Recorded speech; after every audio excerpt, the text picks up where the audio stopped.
Hello guys, welcome back to our channel. तो हमने पिछली वीडियो तक एक्सेप्टेंस के बारे में कवर कर दिया। अब हम रेवोकेशन के बारे में देखेंगे। रेवोकेशन का मतलब क्या होता है कि जब हम ऑफर को रेवोकेट कर देते हैं कि हमने ये ऑफर नहीं मानना या हमें ये ऑफर एक्सेप्ट नहीं है। This also must be conveyed in the reasonable time. ऐसे नहीं है कि हम जैसे मान लो कि किसी ने ऑफर करा है और कहा कि अगर आप साइलेंट रहेंगे तो हम ये मान लेंगे कि आपने ऑफर एक्सेप्ट कर लिया।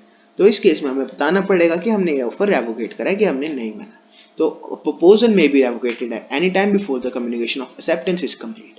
जैसे मान लो उसने लेटर पोस्ट कर दिया लेकिन उसके रिसीवमेंट से पहले उसने लेटर को विड्रॉ कर लिया और एक और लेटर भेज दिया, तो इस केस में वो ऑफर रेवोक हो गया एक्सेप्टेंस से पहले पहले। या मान लो मैंने किसी को ऑफर दिया कि I would like to sell my shares for 10 rupees, but उसका रेट बढ़ गया, दैट तो मेरे लिए रीजनेबल नहीं है सेल करना। तो मैं उसकी एक्सेप्टेंस से पहले, जब तक वो रिप्लाई कर रहा है उससे पहले अगर मैं टर्मिनेट कर दूंगा ऑफर या विड्रॉ कर लूंगा, तो उस केस में वो रेवोकेशन ऑफ ऑफर माना जाएगा। लेकिन उसके बाद नहीं माना जाएगा। अगर उसके बाद वो रेवोकेट करता है तो उसे वो कंपनसेशन प्रोवाइड करना जरूरी हो जाएगा, क्योंकि in that case that a person would be liable who revocate the offer. तो इसके बारे में काफी सारी चीजें गिवन है। इसमें टेंडर्स के बारे में बताया, विड्रॉल ऑफ टेंडर कि हम किस तरह विड्रॉ कर सकते हैं लीगली वे से। But the withdrawal of an offer before it is accepted, it is a completely different aspect from the forfeiture of the earnest security money which has been given for a particular purpose. A person may have to write the withdrawal of his offer, but he has made his offer on condition that some earnest money will be forfeited for not entering। जैसे हम tender भरते हैं तो उसमें हम कुछ money security deposit की तरह देते हैं, और अगर हम टेंडर एलोकेट होने के बाद हम मना करते हैं कि हम ये ऑफर नहीं कर सकते, तो इस केस में काफी एक्सपेंस हो जाते हैं टेंडर एलोकेट करने में, सैलरीज वगैरह में। तो दैट कांट भी, मतलब ऑनेस्टली किसी भी जने के लिए वो परवड़ेगा नहीं ना कि वो कितना इतना एक्सपेंस झेल सके। तो इस केस में वो सिक्योरिटी डिपॉजिट उसकी बॉन्ड होगी, मतलब फॉरफिट होगी, क्योंकि उसने वो कॉन्ट्रैक्ट रेवोकेट करा है, वो उसमें एंटर होने से मना कर रहा है। इसमें काफी सारे रूल्स दिए हुए हैं टेंडर की, किस तरह फॉरफिचर हो सकता है या फॉरफिट हो सकता है। इसमें tender forfeiture of earned money, where an offer under the tender is valid for a specified time as per condition, there no changes can be made within that time period.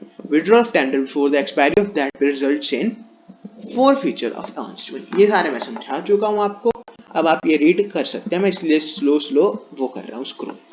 Next, black listing. Black listing मतलब तब होता है कि हम ये person को, जैसे हम फोन में ब्लैक लिस्ट कर देते हैं, ब्लॉक कर देते हैं ताकि वो हमें वापस ना देगी। उस तरह अगर कोई कॉन्ट्रैक्ट टेंडर हमने किसी को दिया और वो उसे पाने से पहले ही उसे रेवोकेट कर दे या उसे एलोकेट होने के बाद या काम ना पूरा करे, तो इन केसेस में जो टेंडर प्रोवाइडर है वो उसे ब्लैक लिस्ट कर सकते हैं ताकि वो अगले आने वाले टेंडर्स में पार्टिसिपेट ना करे।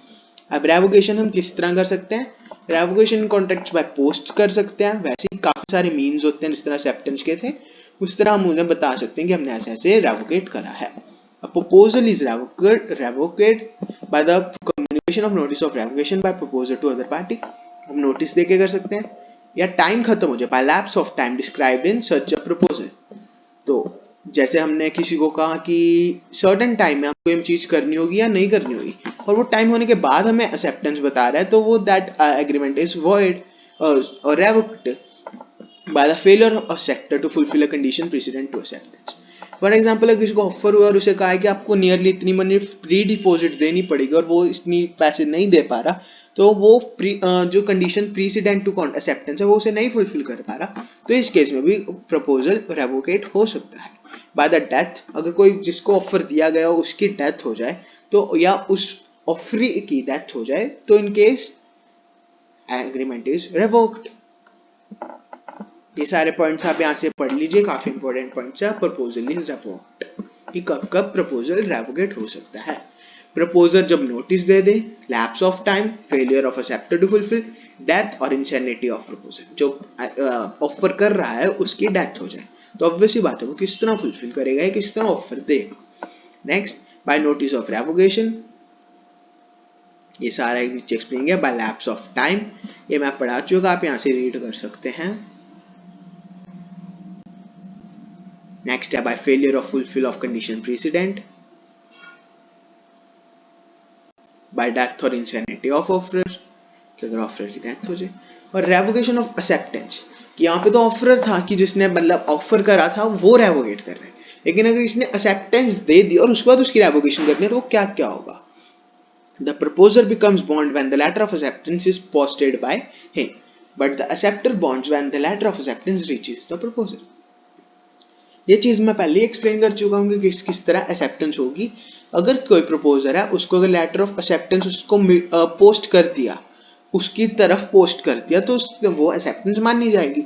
और दूसरी तरफ एक्सेप्टर ने लेटर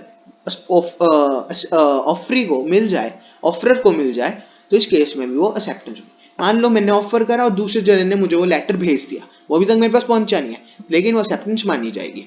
और दूसरी तरफ मैंने ऑफर करा और दूसरे इंसान ने वो लेटर मेरे तक पहुंचने से तक उसकी एक्सेप्टेंस नहीं मानेगी। दूसरा इंसान तभी एक्सेप्टेंस मानेगा जब वो लेटर मेरे तक पहुंच जाएगा। ये काफी सारी इलिस्ट्रेशंस दी हुई है, रेवोकेशन ऑफ एक्सेप्टेंस के पॉइंट्स हैं, ये आप रीड कर सकते हैं। और नेक्स्ट टॉपिक है स्टैंडर्ड फॉर्म ऑफ कॉन्ट्रैक्ट्स। ये अलग से चैप्टर भी होता है, काफी जरूरत होता है कि कौन से contract standard form of contract होते हैं या नहीं। ये चीज हम अगली वीडियो में डिस्कस करेंगे। तब तक आप चैनल को सब्सक्राइब करें, वीडियो को लाइक करें और अपनी कमेंट्स में सजेशन दें। Thank you so much for watching.